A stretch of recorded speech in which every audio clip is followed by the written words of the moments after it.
ऐसा रेडियो जिसके बारे में जानकर आप सभी की रूह कांप जाएगी। ये बात है रामपुर गांव की। यहाँ एक कबाड़ी की दुकान थी जहाँ एक दिन एक बहुत पुराना लकड़ी के फ्रेम वाला रेडियो आया था।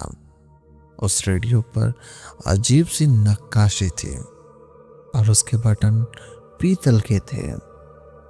गांव के एक लड़के राजू को पुरानी चीजें इकट्ठा करने का बड़ा शौक था। उसने वो रेडियो सस्ते में खरीद लिया और अपने कमरे में ले आया। राजू ने रेडियो को सेल डाले पर वो नहीं बजा।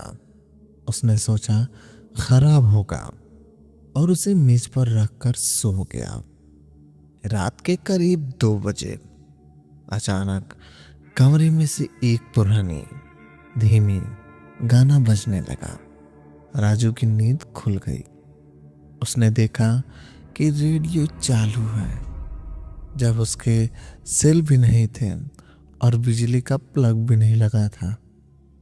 गाना बहुत अजीब सा था, जैसे कोई औरत बहुत सुरीली पर डरी हुई आवाज में गा रही हो। राजू ने बटन घुमाया पर स्टेशन नहीं था। उसने आवाज कम करने की कोशिश की पर आवाज और तेज हो गई। अचानक गाने के बीच में से एक भरी मर्दों की आवाज आई, राजू पीछे मत मुड़ना, तुम बस सुनते रहो। राजू का पूरा शरीर पसीने से भीग गया। उसने कांपते हुए हाथों से टॉर्च जलाई। टॉर्च की रोशनी जैसे ही रेडियो पर पड़ी, उसने देखा कि रेडियो के स्पीकर की जाली हुई एक लाल रंग से गाढ़ा खून रिस रहा था। रेडियो ने अब गाने की जगह चीखने की आवाजें लगी थी। ऐसा लग रहा था जैसे रेडियो के अंदर से बहुत सारे लोग कैद हों और वह बाहर निकलने के लिए जाली को सूचक रहे हों। नाखून को रगड़ने की आवाज बहुत पूरे कमरे में है। तभी रेडियो की एंटीना से एक काला धुएं जैसा साया बाहर निकला। वो साया धीरे धीरे राजू की परछाई के पास पहुंचा और उसे जमीन के ऊपर उठाने लगा। रेडीमेड की आवाज अब चीखते हुए बोल रही थी, हमें नया गला चाहिए, हमें तुम्हारी आवाज चाहिए। राजू ने चिल्लाते की कोशिश की पर उसके गले से आवाज नहीं आ रही थी। उसे ऐसा लगा जैसे किसी अदृश्य हाथ उसके गले के अंदर निचोड़ रहे हों। उसकी आवाज चीख कर रेडियो के अंदर चली गई।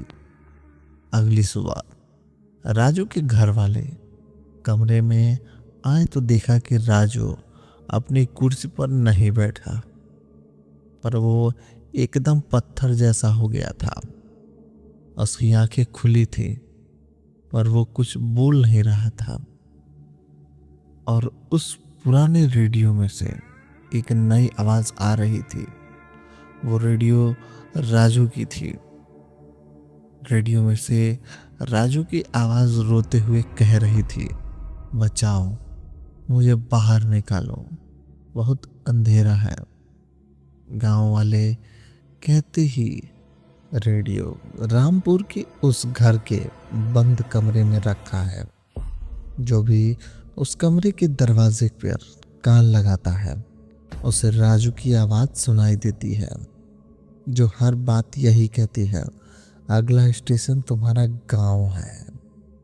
अगर कभी आपके साथ कभी ऐसा हुआ तो आप क्या करेंगे, कमेंट करके बताइए। और ऐसी ही डरावनी कहानी सुनने के लिए मेरे चैनल को सब्सक्राइब करें ताकि हमारी आने वाली कहानियाँ सबसे पहले आप तक पहुँचे। धन्यवाद।